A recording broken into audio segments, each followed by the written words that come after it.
Outdoor motocross racing is back in Sacramento. It's the 53rd running of the Carson City Motorsports Hangtown Motocross Classic. Hangtown. Join us as the world's fastest riders let it all hang out, battling bar to bar to win the Lucas Oil Championship. So get ready for extreme MX action. All right, good afternoon, everybody. I'd like to welcome everybody to our MAV TV Plus post-race show. This is round number 2, Hangtown, and what an epic race. Well, first of all, everybody give these guys a big round of applause. First of all, give these guys an amazing round of applause. I've been coming here for years. I know you guys have as well. And Eli, you and I just talked a moment ago. Eli Tomac, 3rd place today, winner of our second moto. We just talked a second ago. Probably the best conditions I've seen in 10 years here. Traction was at a maximum and quite different than last week's, we call it DG, decomposed granite, down in Southern California. And it seems like that really suits all three of your styles, but we know when the number 3 machine gets into beast mode, heavy on the throttle, heavy into the ruts, and really played into your style of riding today without question. Yeah, I mean, second moto was just way improved. You know, I was missing a couple lines versus Moto 1. There was that one double in the middle of the track over there by that big monster cannon. That was the one I was missing, losing a lot of time, and then just was riding a little bit tight, and that was it. So fixed some balance on the motorcycle for Moto 2. Kind of started in the same spot, but was able to move forward that time. And speaking of the track, yeah, it was still rough. It was still the typical square edge, tough to ride Hangtown. There was decent lines. I had a lot of fun in that new rhythm section. I thought it was pretty neat. And yeah, it did have decent moisture though, you know, and obviously overcast probably saved us there. It seemed like throughout the day you were kind of testing yourself and the course as far as what the limits of the traction were. You were able to close at times. You made smart decisions today. You let the race come to you. And then we use the term beast mode in that second moto. It looks like that's exactly what you did. You went into beast mode. You were the only guy that we saw really hucking that double you're talking about on that end, and you put that to good use a couple times, and were really able to claim some real estate by using that line. Tell us about that. When did you find that? I mean, that was good. You know, I think we're talking about the same spot, but that far into the track there, that's where I was making up time, and then to the step up, right? Exactly. Yeah, yes, sir. So that was just a good technical section, and there was time to be made there, and then it was important to stick the inside once you got to the top of the step up. So. Yeah, and then, you know, me and Chase went at it for a while, and he latched right onto my wheels. So went down to the very end. I even got a little sketchy on that big hip jump the last lap, and he was right there. So, like I said earlier, barn burner to the end. Any close calls that maybe we didn't see or in your mind might have been a close call? Any near misses? Once on that double in the middle of the track on the early hills over there, kind of drifted to the right, but other than that, it was pretty clean. Stellar performance today. Congratulations. Thanks. Chase Sexton, second place. Let me tell you, the word for you right now after the last 2 weeks, confidence. That's what you're exuding right now. We're seeing lots of confidence. And I have to tell you, as everybody mentions, the consistency level rising as well. Do you feel that internally? Is that something, of course, you've been working on, focusing on? Yeah, I think a lot of that comes from it being my start of my third season. I started in the 450 class 2020, so this would be the start, like I said, the third season of me racing these guys. So I think the consistency is going to come, and hopefully we're starting to get into that now, because it was Supercross, inconsistent, started to find some towards the end, but man, I feel really comfortable. I feel good on the bike. Obviously it's not perfect, but I feel like I can push towards the end of the moto, where last year I think I lacked that. So both motos it was good. I got caught and passed both motos, but my fight was really good. So my starts have been really good. That also helps, and just been having fun. I think when you're up front and, like I said, you're feeling good on the bike, it's a whole different race. And for me, I can play with the track and enjoy it, and not be so death gripping the bike. So but for me, yeah, just enjoying it, like I said, and it's going to be a fun summer with these guys. I've called your races since you were at Loretta Lynn. I've watched your entire career, and your composure right now, your ability to focus. We talk about consistency or this or that. The speed has always been there. What do you attribute that mental state to right now? We said you're 3 years in, but what really flipped the switch for you? Because the difference at the middle of Supercross season into now is quite substantial. Yeah, I think I just started to pay more attention where I can push and where I can't. There's parts of the track where I wasn't super comfortable, so I backed it down, and then there's other parts where I felt like I was good, so I was able to be a little bit more aggressive, and to be able to learn that part, and I'm still learning to this day. So I think just learning the bike, learning the tracks, learning the guys I'm racing is a big part of it. And starts, like I said, just if you can get up in the top 5 every start, you're going to be in a good spot. And I think with my riding right now, I can make those quick passes and hopefully get to the lead. So today was it was consistent. I was close to winning both motos, but not quite. These guys both got me. So looking forward to Thunder Valley, but overall, it's been having fun. Well, I got to tell you, we're looking at 2 of the most known gnarly guys in the business right now, and you battled with each of them. You matched speed with each of them at any given time. Come up a little short in Moto 1. Jason was able to just really put the hammer down. He had the blinders on today and wasn't going to be denied. So the fact that you're able to match the speed, have the Moto wins, that type of thing, has to be part of the program right now. Have to be pleased with that, leaving out of here with the red plate. Yes, sir. It's like I said, it was a good day. To be able to race these guys is awesome, and just to have a fight down to the end. That's something that I think I've gotten better at. Last year when I got past, I kind of got just dropped. So now I'm able to latch on and kind of figure out some different lines and just show some heart. So that's been the big difference. Well, it absolutely shows, and heart is another one of those words we're going to add to the Chase Sexton resume from here on out. Congratulations on a great ride today as well. Thank you. And Jason, here it is. You come off the track, and we saw you look over at the track worker, and he gave you the nod. You told me a moment ago, or I heard you say a moment ago, you thought you were on the podium, didn't realize that you'd won the overall. Yeah, I with that last lap, I was like, I got up to third, and I was like 1-3. I was like, honestly, for some reason, I didn't even think that I got on the podium, or not on the podium, but got the win. And then I crossed across the mechanics area. Mechanic said, "You did it," and I was like, "Did it?" Like he wouldn't put that if I didn't win or anything. So I asked the flagger when I pulled off, and I was like, I was stoked. It's for me. It's taken me 12 years to be able to get a win like this, and it's been a lot of work, and it feels good. It feels really good. We talked about the track with Eli a moment ago. You're another one of these riders, as well as Chase, because he's very technical, but you hammer things. There's no doubt about that. You'll take a bad line to make a pass. You'll take a bad line if it's open. Was that necessary today? It looked like several times that the only line available was the line you used, going through some lappers and that type of thing, and it really played into your hand today, I believe. Yeah, I think just in general, when you're out front, you're able to be a little bit smarter with your lines and stuff like that. So the first moto, I kind of tried to, Chase was pulling away from me for a little bit there, and I tried to figure out some of his lines and tried to kind of hammer him, and it was good. That second moto, I kind of started a little bit further back, and man, going through those guys, and the guys I was passing, they're good. I'm passing Caroli, Dungy, Kenny.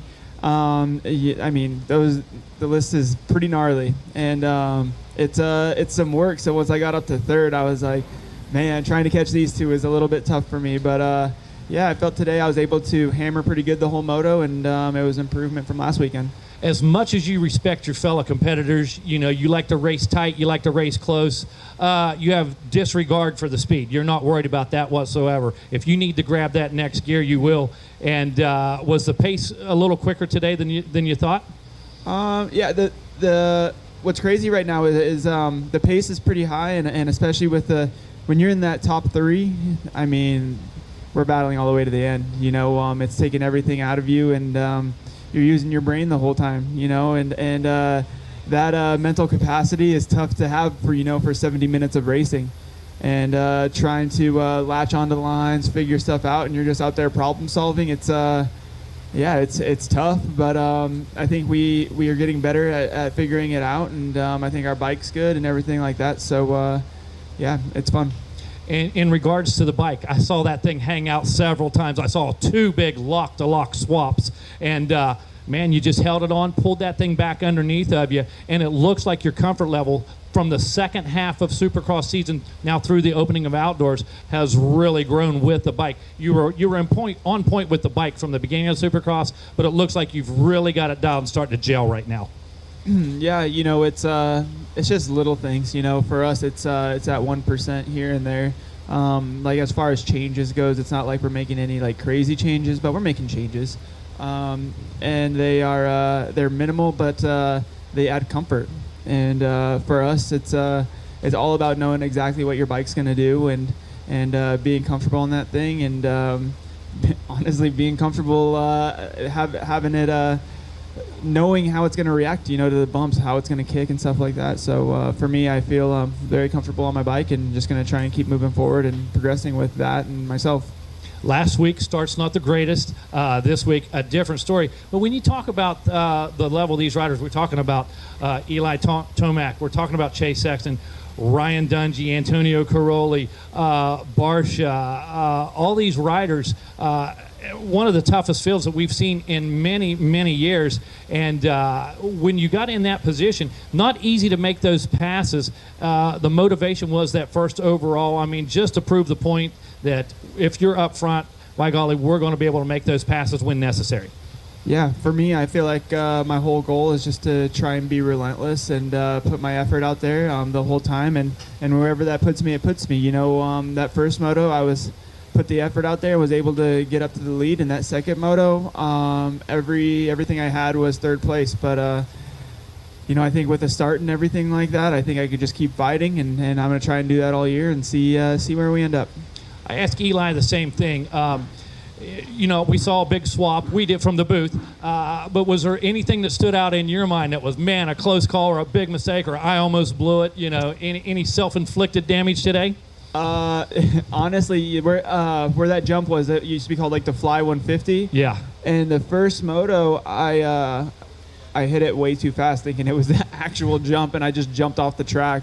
And that's where I lost a lot of time to Chase in the first moto. But it was honestly just me kind of forgetting that it was smaller this year than it usually is. So, yeah. Now, when you passed Chase in that first moto, you opened up a pretty good gap. But, man, when that 2-lap card come out, man, he hit the reset button. Yeah. 0.3 of a second was the gap at the finish line of that first moto.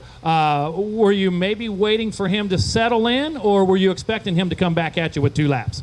Yeah, I even think when I was behind him, he got caught up with lappers a little bit, and then for me, coming into those last couple of laps, it's really tough because we get kind of into that, top 15 area of lapping people and they're battling. So it's hard for them to want to give up too much, because there are some of those guys are in a battle.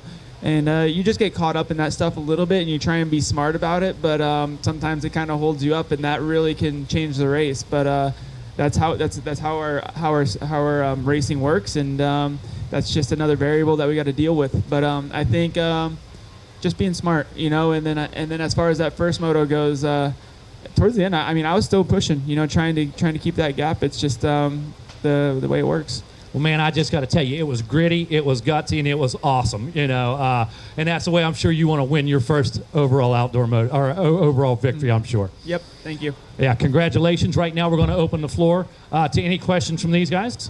Who's up? Aaron Hance with Racer X. This is for Chase. Two-parter here for you. When you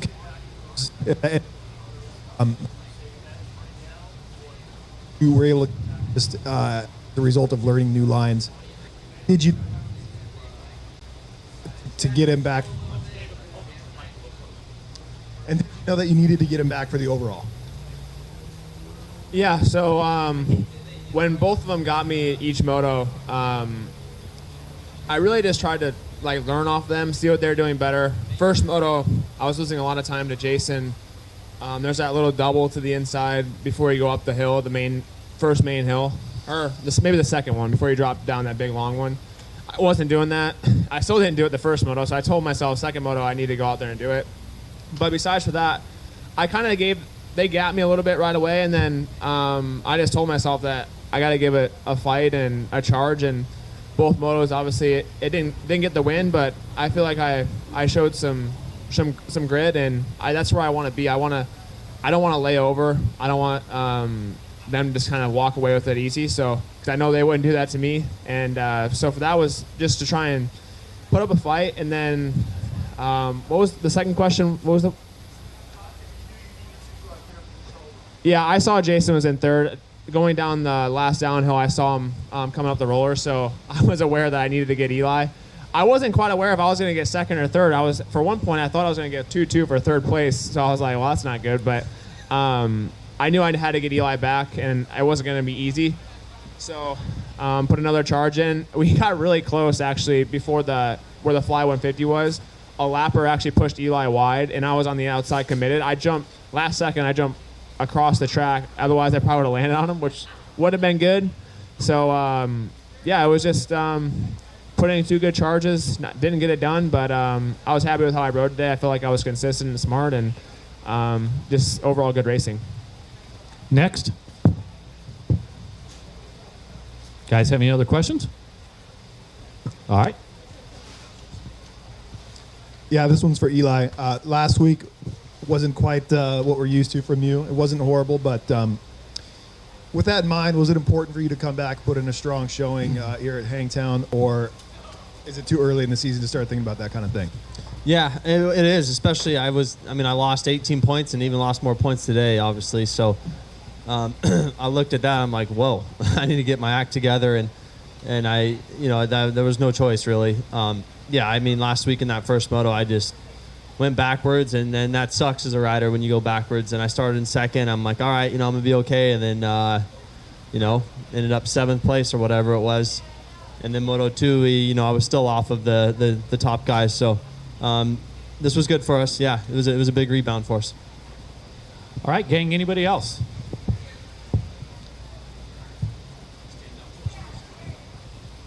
Jim Kimball with Motocross Action. A question, Jason. It's really hard to believe that this is your first 450 outdoor win.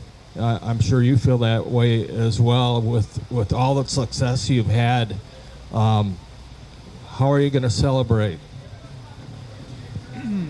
I mean, right now it's a little too early in the season to celebrate the way I want to, but if I'm being honest, I'm probably just going to go grab some dinner tonight and stuff like that. It's been a long time, but I'm really excited that I don't have to hear about not having an outdoor win anymore, so that's pretty nice.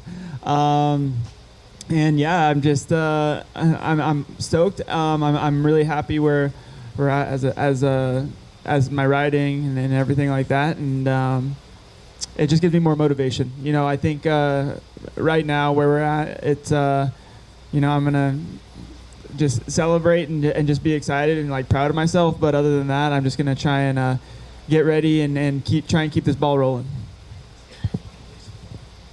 This question is for Chase. Chase, how bad were the lappers today? And I'm asking you because I was over in this corner over here. I think you hit one, and he crashed. How big of a factor was lappers today? Yeah, lappers definitely played a part.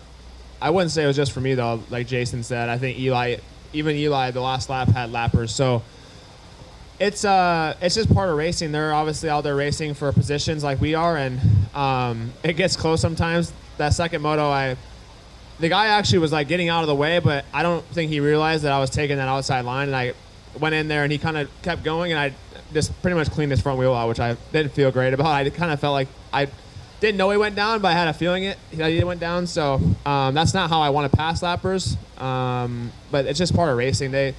Like I said, they're out there racing for positions, and so are we. So it gets close at times. I was pretty cautious today with them, which I don't know. It obviously hurt me, but it's kind of a catch-22 because you could be aggressive with them and make a mistake and go down or lose a lot more time. So it's just kind of, I don't know. It could work out either way. It could go like today where I was cautious and it kind of cost me, or you could get by them with ease. So, but yeah, like I said, everyone dealt with them, and it wasn't just me with lap traffic. Awesome. Anybody else? Any other questions before we move out to the corral? All right, well, I want to thank everybody for joining us for our Round 2 MAV TV Plus post-race show. Look forward to seeing everybody next week in Colorado. And congratulations to Eli, Chase, and Jason. Congratulations on your first win. Thank you guys so much. And we're going to make our way out to the corral and look forward to seeing everybody next week in Colorado. Thank you.